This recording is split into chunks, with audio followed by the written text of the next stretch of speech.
Welcome to the Global Institute of Public Health COVID Conversations. The COVID 19 pandemic continues to spread across Kerala, India, and all across the world. In this circumstance, all of us still continue to have a lot of questions and doubts in our mind, particularly with a lot of misinformation circulating in the social media and so forth. So, what are the common symptoms of COVID? Why are a lot of people asymptomatic or not having any symptoms at all? Who is at risk of having severe COVID infections? How can you prevent COVID? Are there drugs or immunity boosters which can help prevent getting COVID infection?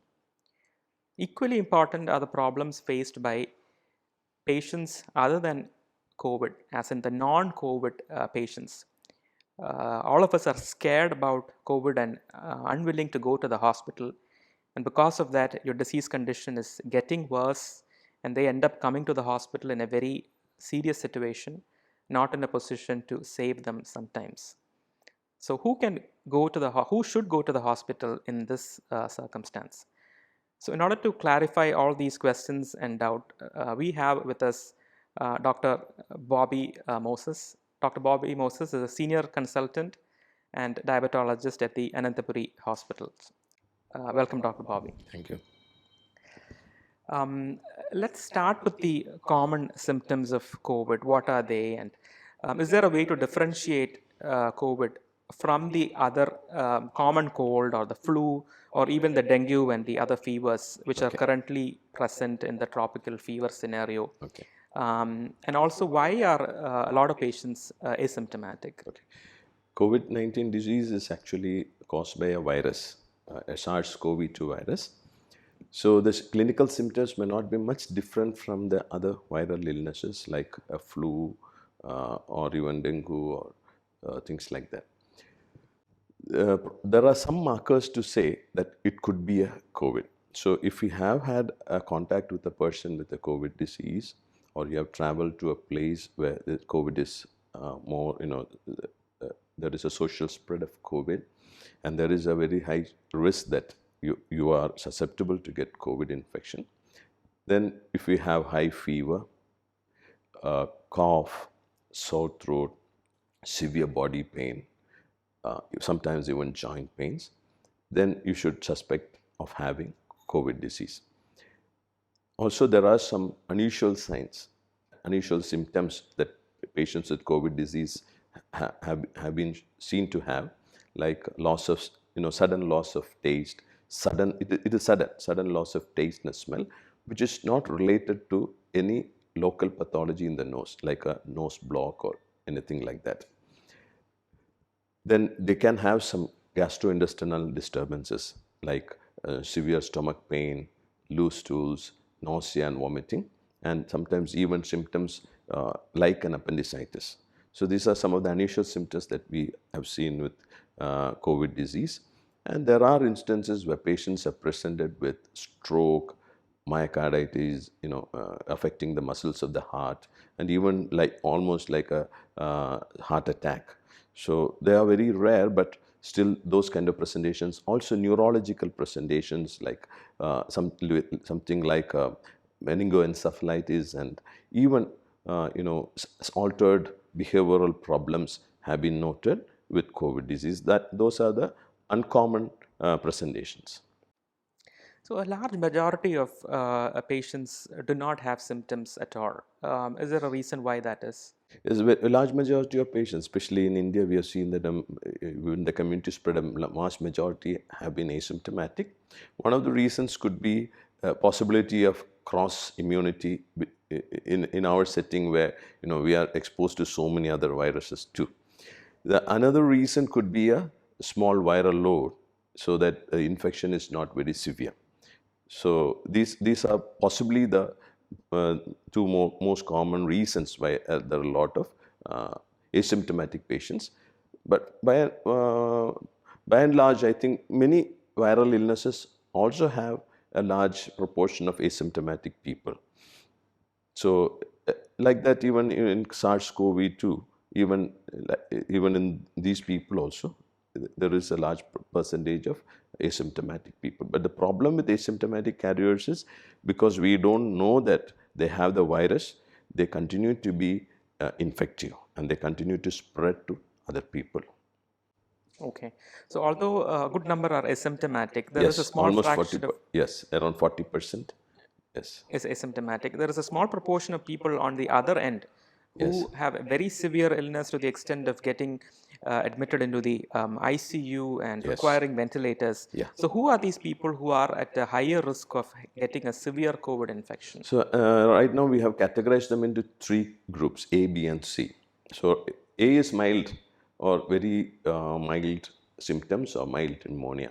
So these are people who don't require hospitalization, and it constitutes about 80% of the people who have tested positive for COVID-19, SARS-CoV-2. Then there is another 15% of moderate symptoms and another 5% who have very severe symptoms. Moderate symptoms are very high grade fever, throat pain, cough, breathlessness, and there will be a slight drop in oxygen levels in the blood. And category C is a group of people who have very severe pneumonia and who require other non-invasive ventilation or invasive ventilation and other supportive measures, and they're going in for shock and other things related to the severity of the disease. So category B and category C patients definitely need admission. In category C patients, those who go into this category C, they are mostly seen to have some underlying illnesses like uncontrolled diabetes, uncontrolled hypertension, liver disease, kidney disease, obesity, then lung diseases like asthma, chronic obstructive pulmonary disease, immunocompromised people with HIV/AIDS, then those post-organ transplant on immunosuppressive drugs, those people who have been on steroids and immunity is suppressed. So these are the people who should take care that they don't get the infection. For the common public, what are the effective measures of preventing COVID? Okay. I think the most important measure is our personal hygiene that we need to take care of.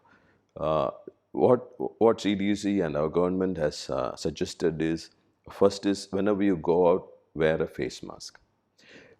Face mask is a must, not only that you don't get the disease, but even if we have, because we said 40% of the general population is asymptomatic.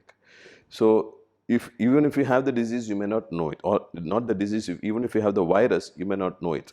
So it is better that you wear a mask, that even if you have the virus, you don't transmit it. Number two, when you wear a mask, if another person is having the virus and he is not wearing a mask, this mask is going to protect you also. So, but you should consider it this way. It is a basic social responsibility that I wear a mask, that I don't spread the infection to others. Especially if you are having a cold or a cough and you don't think it is COVID also, it is better that you wear a mask. So when you sneeze or when you cough, don't use your palm. I think it is better to use that, because you are going to touch other surfaces with your hands. So use your elbow and cover it like this and then cough or sneeze. But if the next thing is hand hygiene. So every few hours you keep washing your hands with soap and water, and when I think that is the best. Soap and water is not available, so you use one of the approved hand sanitizer. Don't buy any hand sanitizer that you find in the market. Buy the approved ones, which has that right percentage of isopropyl alcohol and all that. And you want, as soon as if you are outside and in a common place and you touch doorknobs where people tend to touch very often, doorknobs, doors, railings, then you immediately sanitize your hands. After you finish everything, you come back to your car, first sanitize your hands, then touch your car, you unlock your door, get inside, sanitize again, and then you touch the steering wheel. So these are some of the things that you can do. But once you are, once you have worn a mask, even if you sanitize your hands, don't keep on touching your mask very often. Don't keep on removing your mask very often. And when you wear a mask, wear a proper mask. Okay. And when you go to a crowded place, it is better that you keep a social distancing norms. Keep at least 6 feet. That's about 2 meters. Approximately, if you stretch out your hands like this, and the other person also stretches out, you should not touch each other. So that will be an approximate way of keeping a social distancing norms. So these are the most important things that we can do to help prevent getting COVID disease. So there are different kinds of masks, as you know. There are cotton masks, surgical masks, and N95 mask. And so far, we have been recommending cloth masks for the public.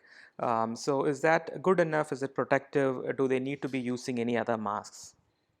A cloth mask, if it is properly done and properly worn, is very good in preventing the spread of coronavirus and also from getting infected. One of the advantages of cloth mask is it can be reused after properly sanitizing. Okay, so and there is no problem of non-availability, because you can usually make a cloth mask out of so many things. But surgical masks can go out of supply. N95 masks may not be very easy to get, and N95 masks are only advisable for people who are working in highly infectious surroundings like hospitals and theaters and things like that. Then there are masks with valves. People, we see people wearing valves with masks. It's generally advised not to wear valve with masks because most of them are either one way or two way. So if it is a one-way mask, what happens is if you have the virus can come out of the mask. So it really doesn't work that well. May be helpful in patients who are having respiratory diseases because when they are wearing the mask, they might feel little. They can have some oxygen lack in the blood, so they can have some suffocation feeling. So for such people may be helpful, but generally it is advisable to wear a cloth mask, a well-fitting mask. There should not be any gaps around the sides of the mask and your face, and should cover your nose and your up to the chin. And never in public, never keep the mask down. So because the neck is exposed to any virus. So when you pull the mask down, if there are any viruses in your neck, it is going to come into the mask, and the moment you pull it up, it is going to affect your nose. Okay. So apart from these three key measures, masking, hand sanitization, and social distancing, are there any specific drugs or other interventions? There is a lot of impression that there are certain homeo drugs which can prevent COVID. There are drugs such as Coronil and so on and so forth in the commercial market, who claim to say that if you take these drugs, you can prevent COVID. Is there any truth to that? To say that it will prevent COVID, we need more studies to prove that they are really preventive drugs. Okay. And it is unwise to take a drug and say it will prevent a viral disease. And the problem is you have a false sense of security. You feel that you have taken that and you fail to keep all the social distancing and wearing of mask and sanitizing your hands. And it is going to cost you your life. So right now, we don't have ample studies or ample evidence to show that whatever is being marketed is preventive. So if anybody wants to take it, they have to take it at their own risk. But even if they take it, it is their social responsibility to follow all the hygiene norms.